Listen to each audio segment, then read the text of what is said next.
Olá, sejam todos muito bem-vindos ao podcast Líderes Fora de Série.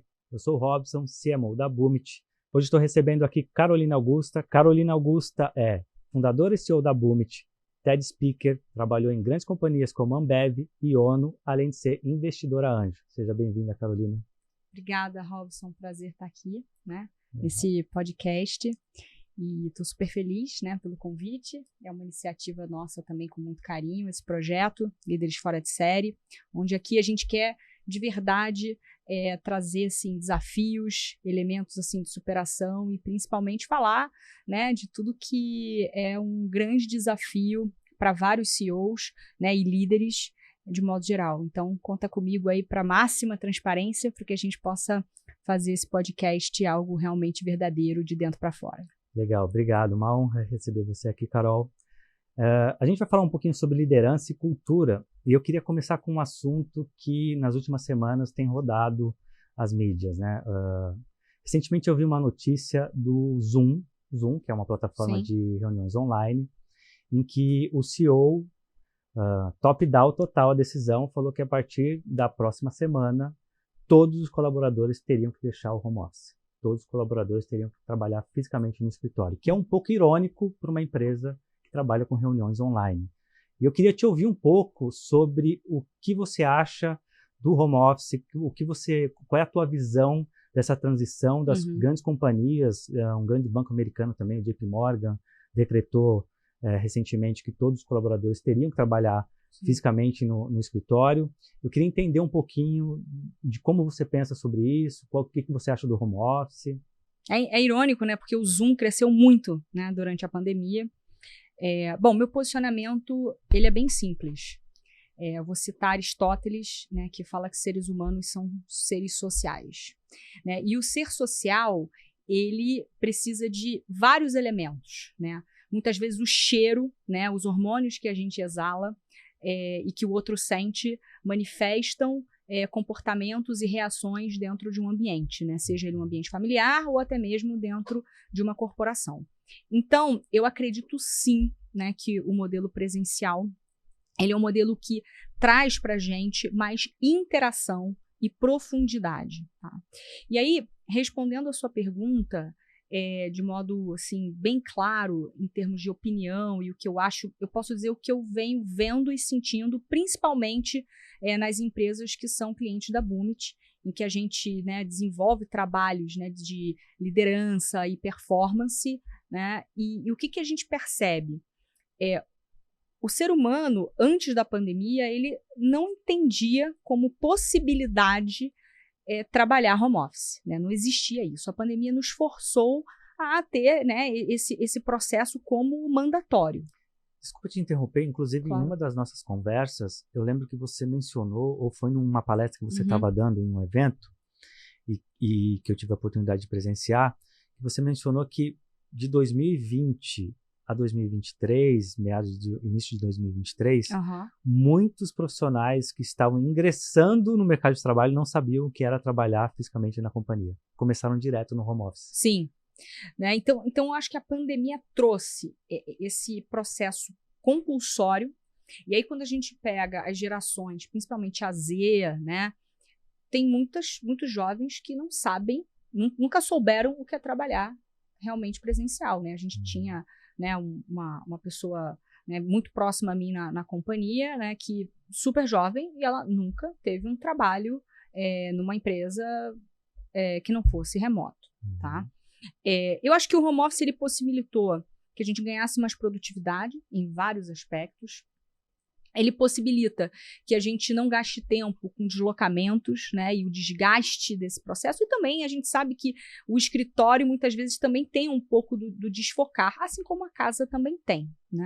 Então, eu acredito que se as empresas estão tomando decisões de voltar 100% para o presencial, aí tem um elemento que é a cultura, a cultura daquela empresa, ela precisa dessas interações sociais e às vezes o próprio modelo de negócio necessita disso e eles provavelmente perceberam, eu não sei se quantificaram, mas perceberam uma mudança da produtividade e aí, portanto, eles optaram por esse modelo de volta, né? Volta ao passado, né? E aí, o que eu acho que é interessante? Ao mesmo tempo que a gente tem hoje a possibilidade de trabalhar remoto, a gente pode trabalhar o modelo híbrido, né? Que é algo que eu acho que faz muito sentido para uma realidade de transição. A gente não sabe o que vai acontecer, né, para os próximos anos em termos de comportamento. A gente nunca pode esquecer que a gente viveu a pandemia e ela trouxe várias mudanças de comportamento, né? Pessoas que antes não valorizavam as casas passam a valorizar mais, né, estar em casa, estar com a família. Então, tudo isso muda a mentalidade e eu acredito que empresa que cresce é aquela empresa que se adapta. A empresa que não se adapta, ela vai morrer. Então, eu acho que a primeira coisa é a gente tentar entender uma combinação do que a empresa precisa, porque não existe colaborador se não tiver empresa, então não adianta tudo, né, ser uma democracia, né, uma democracia que nunca sai do lugar, né, então todo mundo querer opinar, isso traz um elemento de fadiga da decisão e a empresa não consegue realmente escutar aquilo que é importante para ela, então sem empresa faturar produtiva, não tem colaborador, simples assim. Então, o que é empresa, o que é a cultura dessa empresa, o que o modelo de negócio dessa empresa precisa, né? Tá claro que a gente era mais produtivo antes? O que está acontecendo? Será que é o home office? Será que outros quesitos, né? Então a gente tem que analisar, às vezes um turnover excessivo, às vezes uma mudança, né, de algum modelo de negócio dentro de vários produtos que às vezes uma empresa pode ter, então a gente tem que ter a análise. Então assim, toda decisão ela tem que ser baseada em análise. Então, particularmente, né, o que eu oriento, né, o que a gente orienta as empresas que fazem os programas com a gente de mentoria e de liderança analise, entenda o seu negócio, entenda o que a empresa precisa. E a partir daí você cria as políticas. Porque senão você está copiando o que a outra empresa está fazendo. Todo mundo está voltando para o presencial. Então eu vou voltar para o presencial? Não sei se faz sentido. Então a gente tem que entender aquilo que cabe, né, para a cultura e para os elementos. Então é uma combinação. O que a empresa precisa? É isso. Tem empresas que ficaram mais produtivas. Por exemplo, nós crescemos, né, nós triplicamos de tamanho no modelo 100% remoto. Né? E hoje a gente tem um modelo híbrido. Sim. Que me satisfaz bastante, eu acho que satisfaz a todo mundo de você ter essa possibilidade. Você é uma pessoa que gosta, né, do escritório, você curte. Eu tenho que estar presencialmente quase 100% do tempo. E eu confesso que a pandemia me fez ficar até um pouco preguiçosa, de tipo, nossa, vou ter que pegar aqui, dirigir, ou pegar um Uber para chegar até o escritório e tal. Mas quando eu tô junto, eu gosto. E aí entra o que eu falei dos seres humanos serem seres sociais. Nós somos, em essência. A gente precisa do olho no olho. E eu acho que isso nunca pode se perder. E eu queria trazer um último ponto, que é os jovens, né? Eu vejo, nossa, falando assim, né? Os jovens, mas de modo geral, a nova geração que não trabalhou, e eu vejo que há uma resistência muito grande, né? Então, por exemplo, em vários casos, né, em que a gente faz as análises de performance das empresas e que a gente indica, muitas vezes, a contratação de uma função que não existe naquela empresa, e a gente tem alguns parceiros estratégicos, né, que prestam serviço nesse sentido de recrutamento e seleção, o que nós percebemos? A dificuldade de trazer gente para trabalhar no híbrido. Cada vez menos as pessoas querem esse contato físico. E aí, o que eu vejo? Eu não estou falando só da empresa, não. Hoje, a maioria das pessoas conhece grandes amigos no trabalho. Uhum. Não estou falando que isso é uma regra, tá? Mas, assim, a gente conhece pessoas que às vezes vão para a nossa vida inteira no trabalho. Nós conhecemos, às vezes, a pessoa com quem a gente vai se casar, né? Ou quem a gente vai namorar. Comum, né? É muito comum, né? E esse processo, ele se perde quando você está 100% no online. Porque quando você entra numa reunião o quê? Focado. Você entra focado e você tem que falar A, B, C, D, A, B, C, D, e muda para a próxima, e muda para a próxima. Às vezes não tem nem tempo de tomar uma água e ir ao banheiro. Então, esse é o processo. Até por isso que eu tenho minhas reuniões sempre ou de 30 ou 50 minutos, né? Eu antigamente fazia 1 hora por 1 hora. Eu tenho percebido isso. Antigamente a gente fazia reuniões de 1 hora. E aí eu começo a receber invites que você nos envia para uma reunião específica, 50, 45 minutos, 30 minutos. Por quê? Porque senão você fica numa dinâmica que você não tem tempo nem de refletir. Coisa que, às vezes, no trabalho presencial a gente tem. né? Porque, poxa, sai de uma sala de reunião para ir para outra e conversa, encontra alguém, dá aquela meia parada, bebe uma água, né? Enfim. Então, tem razão. Acho que, desculpa te não, interromper novamente. imagina. Você tem razão. Quando no presencial, raramente eu vejo as pessoas emendarem uma reunião na outra. Não, No não presencial. existe. No online, isso acontece com muita frequência. Sim, exato. E aí eu acho que tem um outro problema do online, excesso de reunião. Tudo que às vezes seria um alinhamento que você está lado a lado comigo, perde-se produtividade. Uhum. Então, assim, de uma maneira bem objetiva, né, eu vejo no online, eu entendo que a produtividade em alguns elementos ela é maior, né? Então a gente perde tempo, a gente deixa de perder tempo com coisas, deslocamento, né? Você está mais centrado em casa, né? Você consegue de alguma forma usar ferramentas digitais de produtividade que você conecta. Tem esse lado que é interessante. Por outro lado, qualquer pauta vira uma reunião, um call de 30 minutos, de 15 minutos, ou o WhatsApp sobrecarregado, né? Isso traz um SLA baixo, né?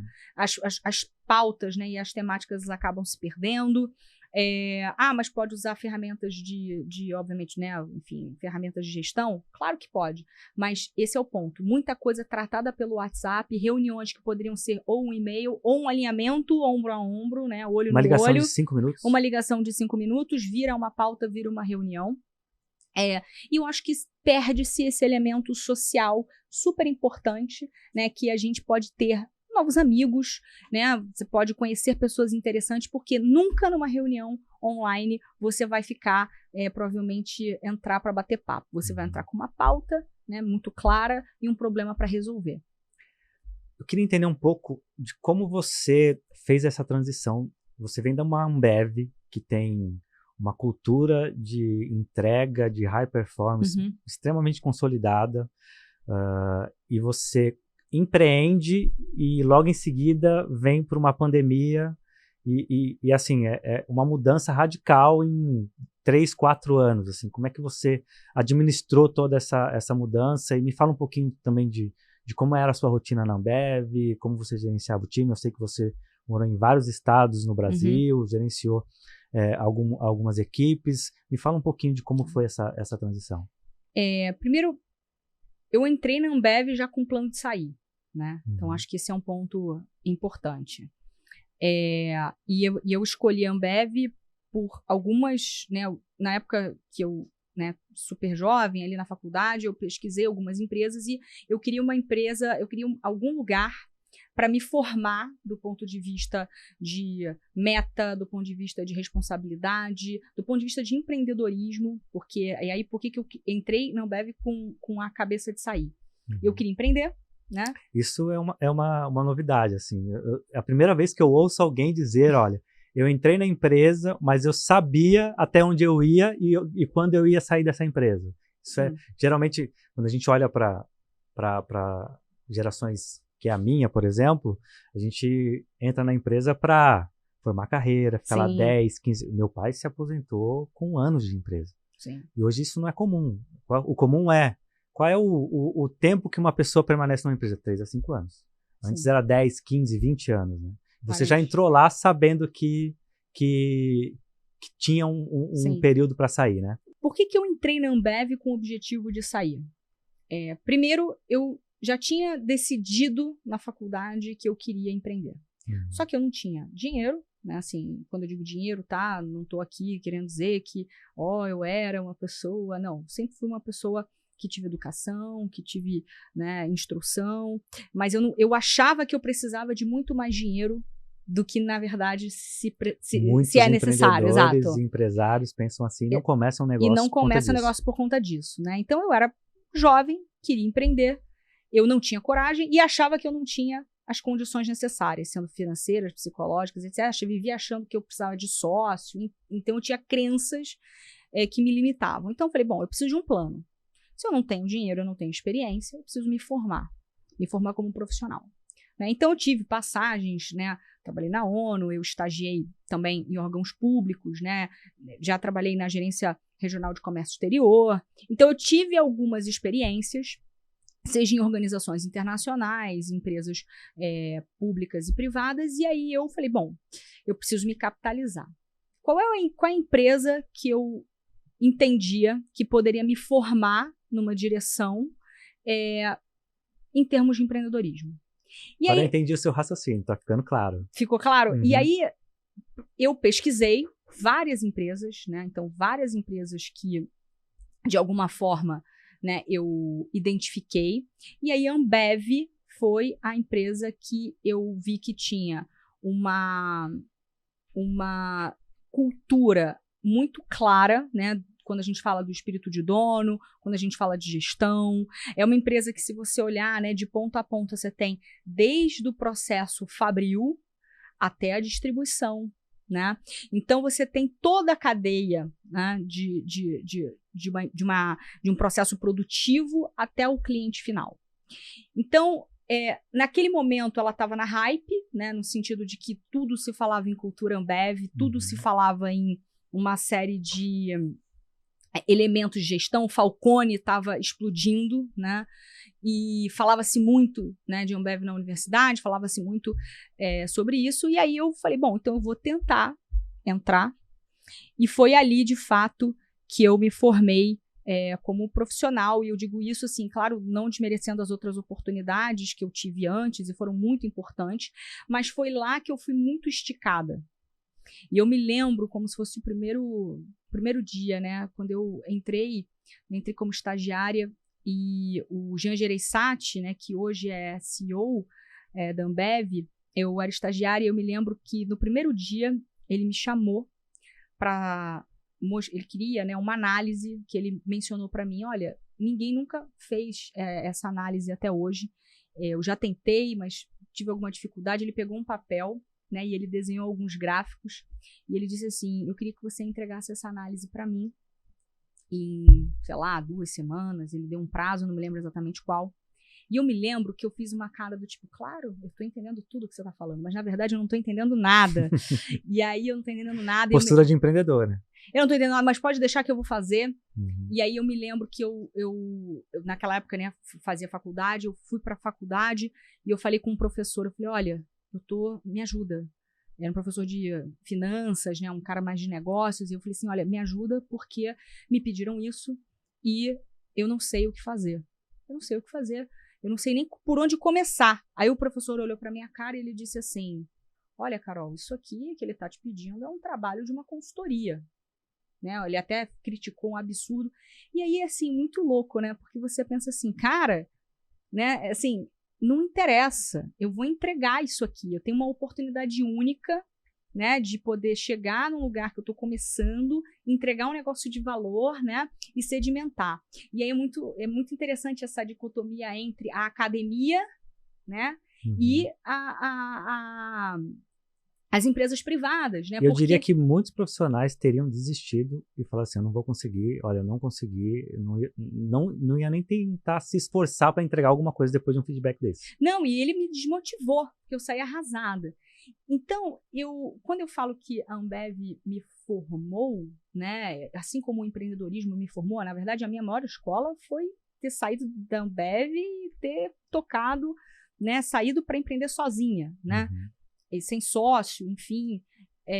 Eu nem sabia que o que eu estava criando era uma startup. Eu não tinha a menor ideia. Eu só queria fazer aquilo acontecer.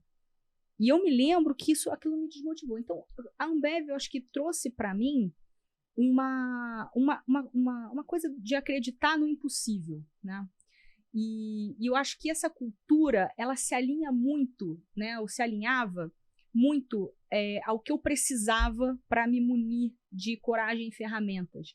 Então, pegando esse exemplo, né, do que o Jean me deu essa oportunidade, né, isso que eu acho legal. Porque o empreendedor, ele é alguém que ele está indo atrás de uma oportunidade. Então, eu acho que eu fiz uma escolha assertiva de ir para um lugar onde as pessoas não me trataram como uma estagiária, me trataram como alguém que tinha condições e competência para fazer qualquer coisa. E aí eu cheguei lá, falei, bom, já que na universidade ninguém me ajudou, agora eu vou, né, o que a gente chama de carrapatar, né? A gente vai grudando nas pessoas ao longo do processo para aprender. Né? Então, fui aprendendo. Também tinha um gestor na época que me ajudou bastante, né? Enfim, que construiu comigo e a gente foi fazendo. Então, 100 pessoas é impossível. Então, quando eu falo, né, de escola, né, e quando eu falo de decisão de sair, para mim, é claro, eu já entrei querendo sair e eu sabia que tinha um prazo de validade. Eu acabei ficando bastante tempo, além do planejado, porque no fim do dia tem um pouco do canto da sereia, né, e você, né, à medida que você vai crescendo profissionalmente, é muito mais difícil você sair. Tomar uma decisão de sair. Exato. Né?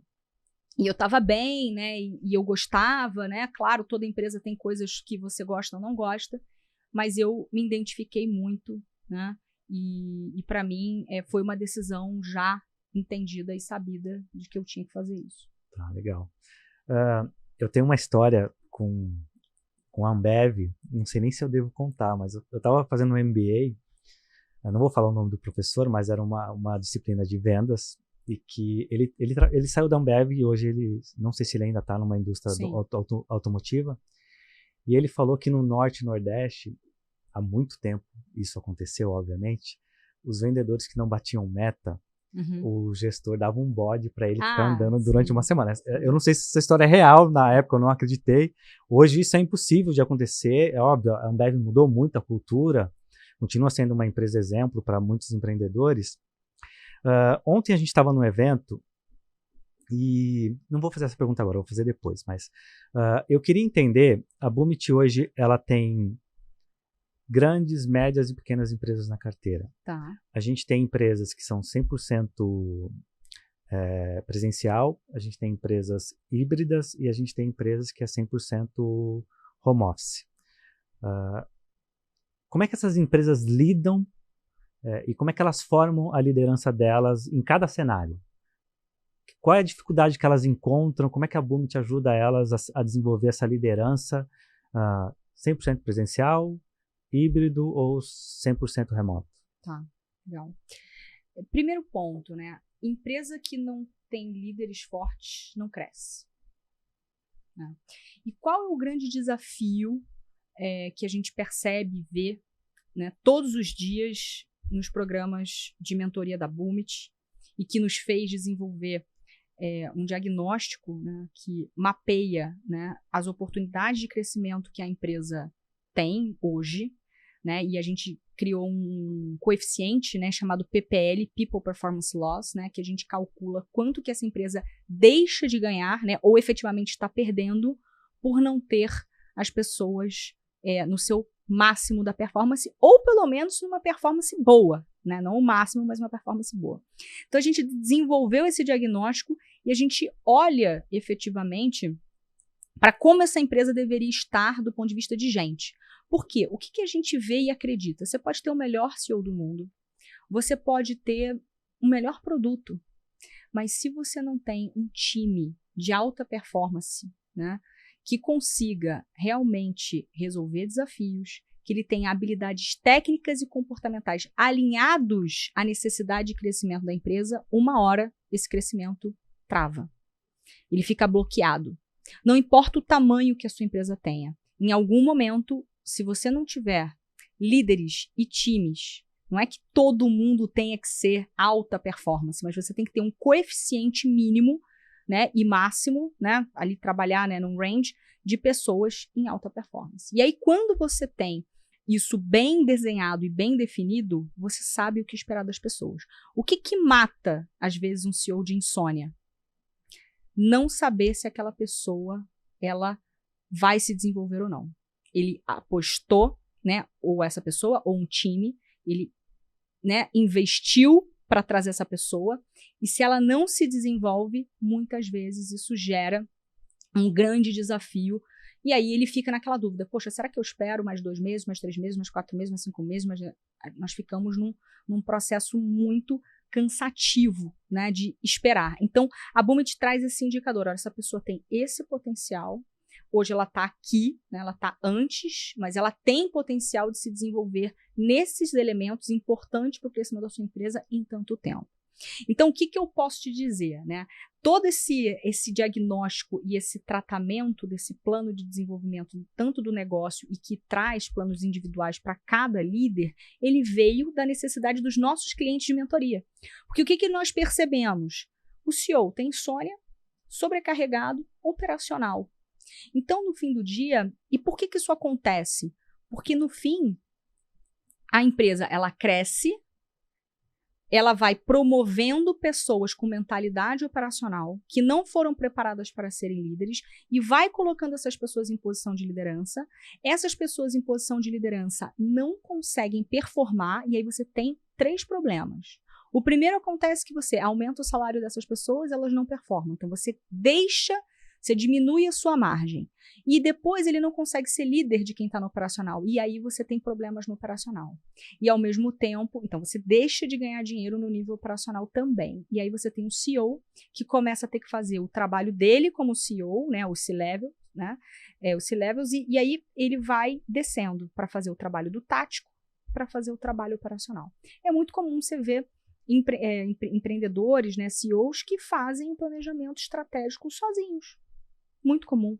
Quando, né? Na verdade, o time tático deveria fazer o como, né? Então, o CEO ele tem que ter uma visão clara, né, de crescimento, o que é possível, respaldar essa visão, né, com fatos e dados e engajar o time de que aquele sonho é possível. E a partir desse engajamento, aí sim, o meu time, né, os meus tanto CMO, né, uma pessoa de marketing, de vendas, de finanças, né, tanto do nível estratégico quanto tático, vão desdobrar esses planos em ações estratégicas e táticas e operacionais. Defender o orçamento. Exatamente. Então, o que a gente percebe? O CEO ele acaba ficando sobrecarregado, fazendo o trabalho estratégico, o tático e o operacional.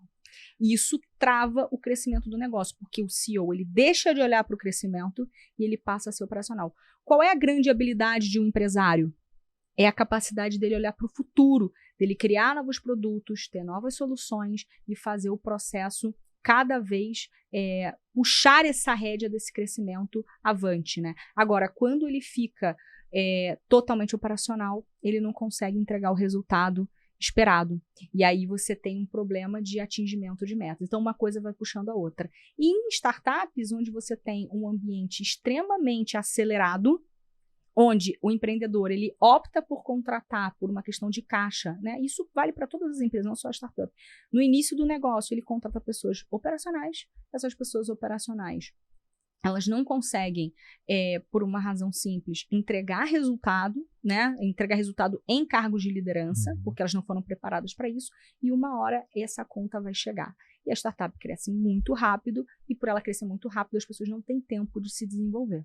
Então, o que a gente tem que fazer? A gente tem que trabalhar esse desenvolvimento de pipeline de líderes, então, pessoas operacionais potenciais, para formá-las, para que elas sejam líderes, e que performem como líderes para que você vá crescendo. Porque é muito mais caro você trazer todos os seus líderes de fora, além de você trazer um problema de cultura, do que formar as melhores pessoas e os potenciais de baixo.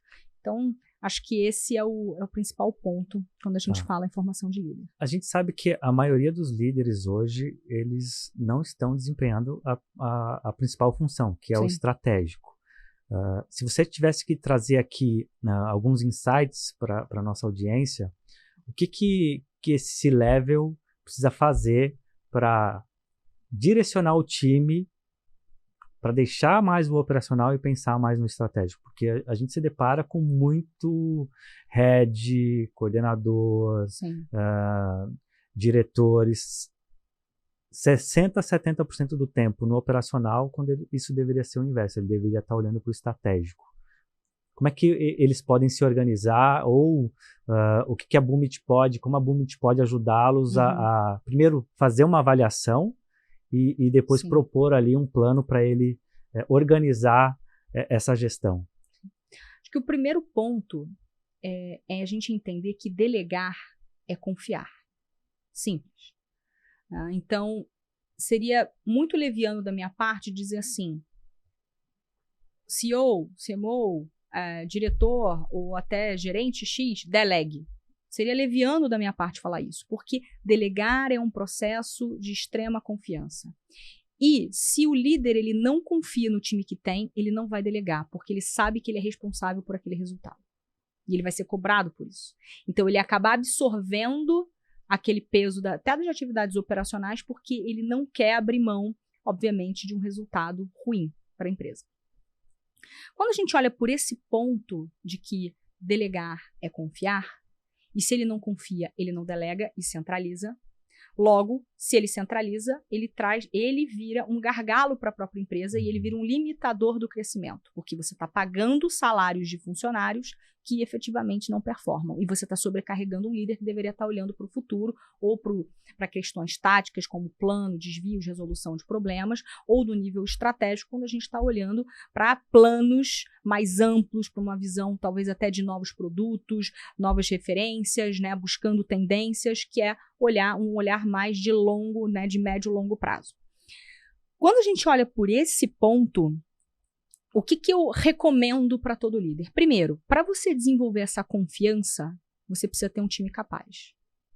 Para você ter um time capaz, você precisa poder analisar quem são as melhores pessoas do seu time, ou seja, quem são as pessoas que têm os principais elementos de comportamento que fazem sentido não só para a função, como para a empresa.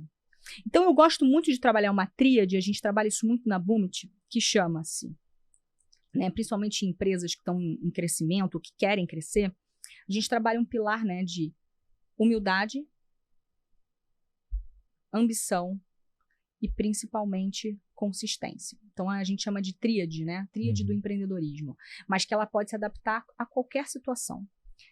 Eu só consigo, né, ser uma empresa adaptável, que cresce, que se transforma, que supera desafios, se eu tenho humildade na base do processo. Humildade não é a gente, sabe, botar uma roupa simples, né? Não, humildade é ouvir.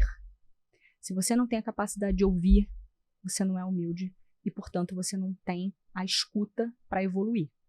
Então, o humilde é aquela pessoa que tem a capacidade de aprender não só com os erros dos outros, mas ele aprende com os seus próprios erros e ele está aberto a ouvir.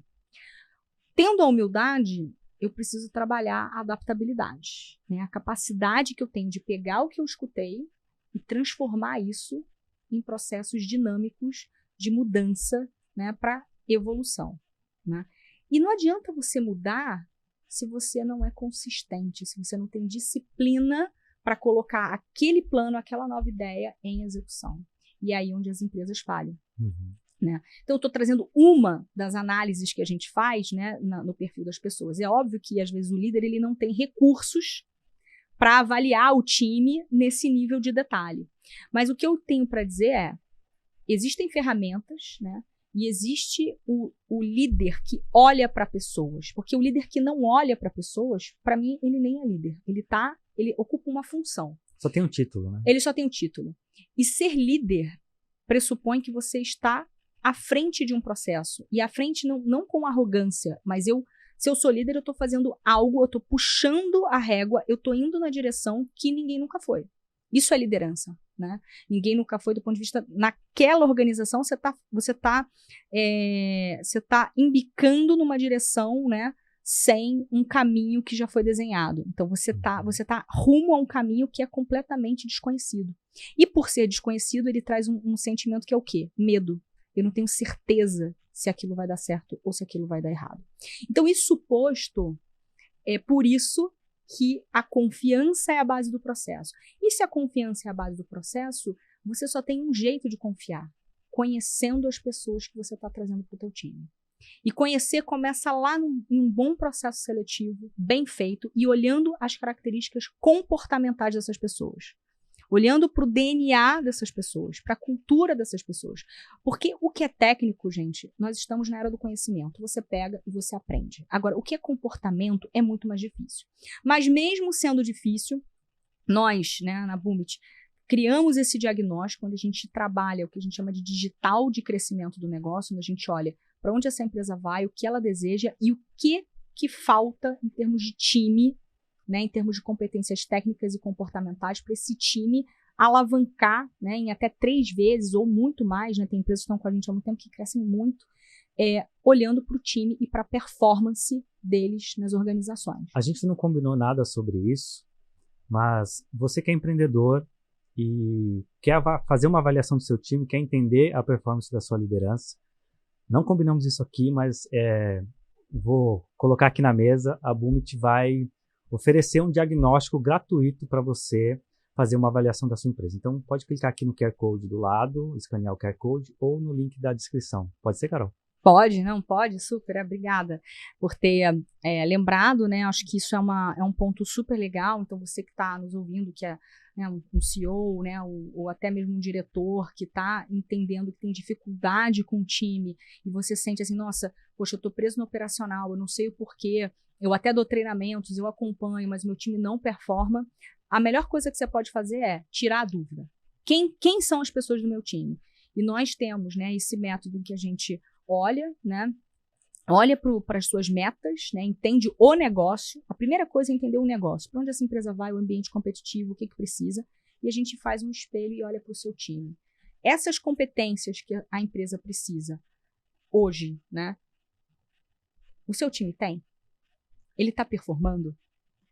Não, a média performance. A média, né, 60% de performance, 58%, 70% quando muito. E aí você, nesse momento, a gente trabalha, né, um plano, né, de ação, de mudança desse cenário. Então, todo mundo que for avaliado vai receber, né, uma avaliação individual e avaliação do negócio. Então, a sua empresa está assim.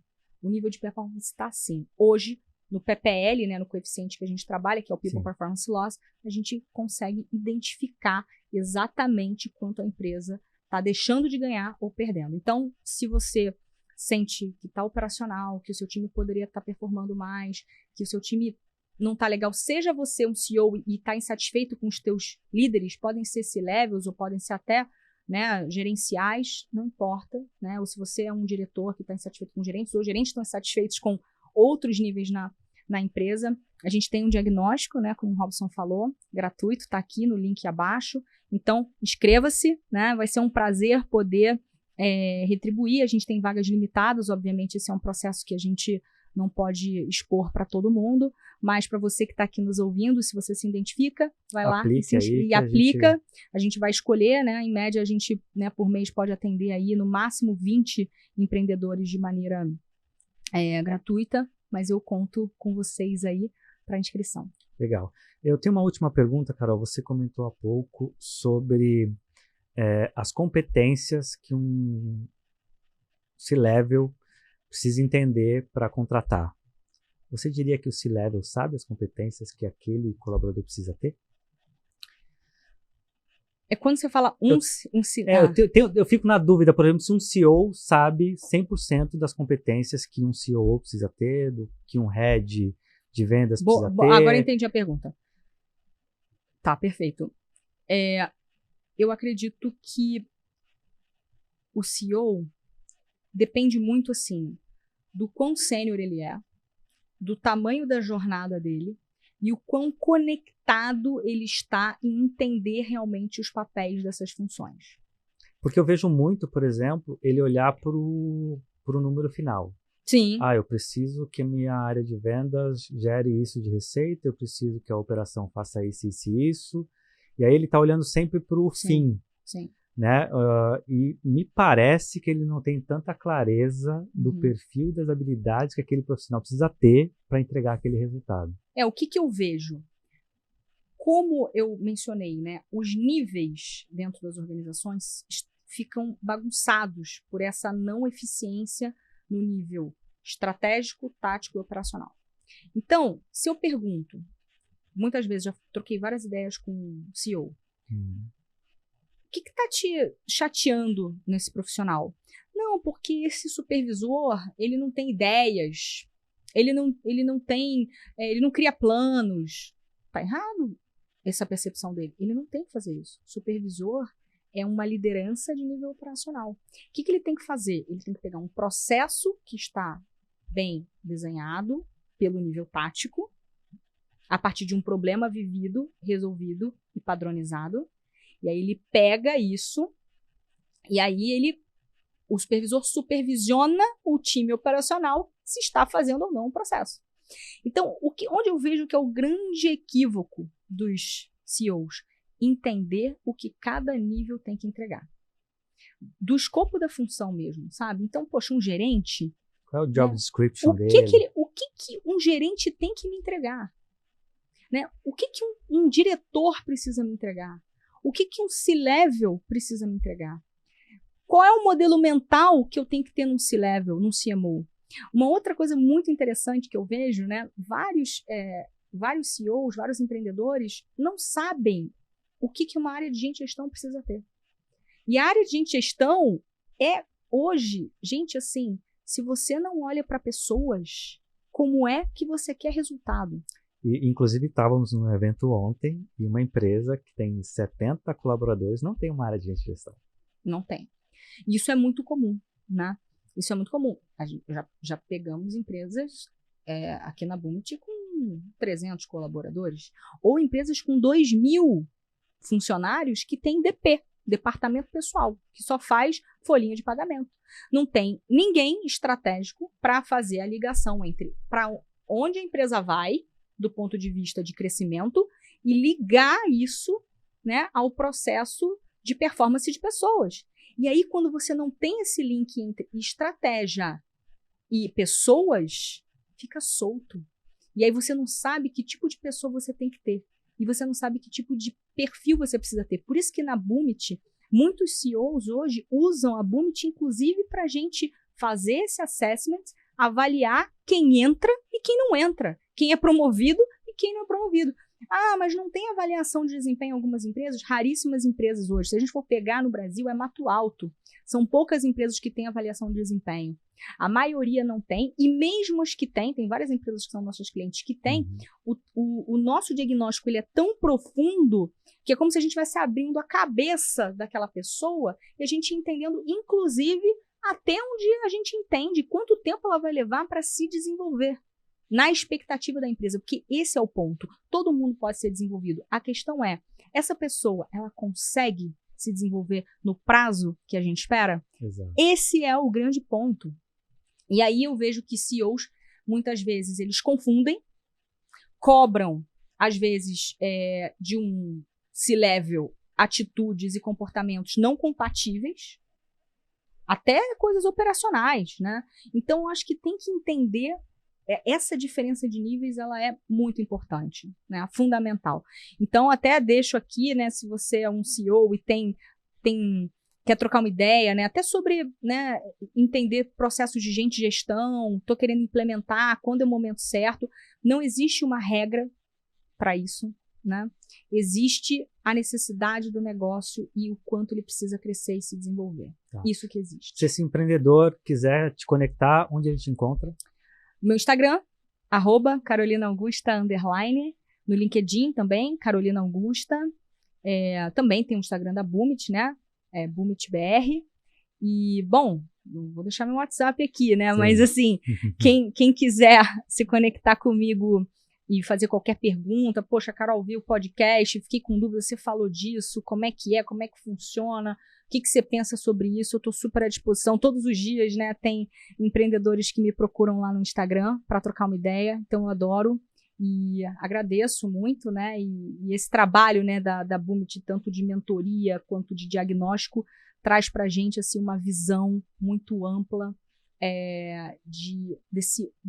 dos grandes desafios que o empreendedor vive, e isso me dá muita alegria, né, da gente poder contribuir. Então, ao longo de toda essa jornada, a gente, né, já atendeu mais de 15.000 empresas em vários segmentos, setores, né, seja para trabalhos muito direcionados e focados para marketing, para vendas, mas também agora, né, esse é um novo produto, né, a parte de diagnóstico de digital de crescimento, né, de performance de times, é algo que, né, hoje está crescendo bastante e que a gente tem trazido resultados muito expressivos para as empresas e ajudando elas a crescerem de dentro para fora, né, porque não adianta, às vezes você faz um treinamento, o CEO vai lá, faz uma imersão gigante, volta com um monte de ideia, mas se o time não tem capacidade para executar, não adianta.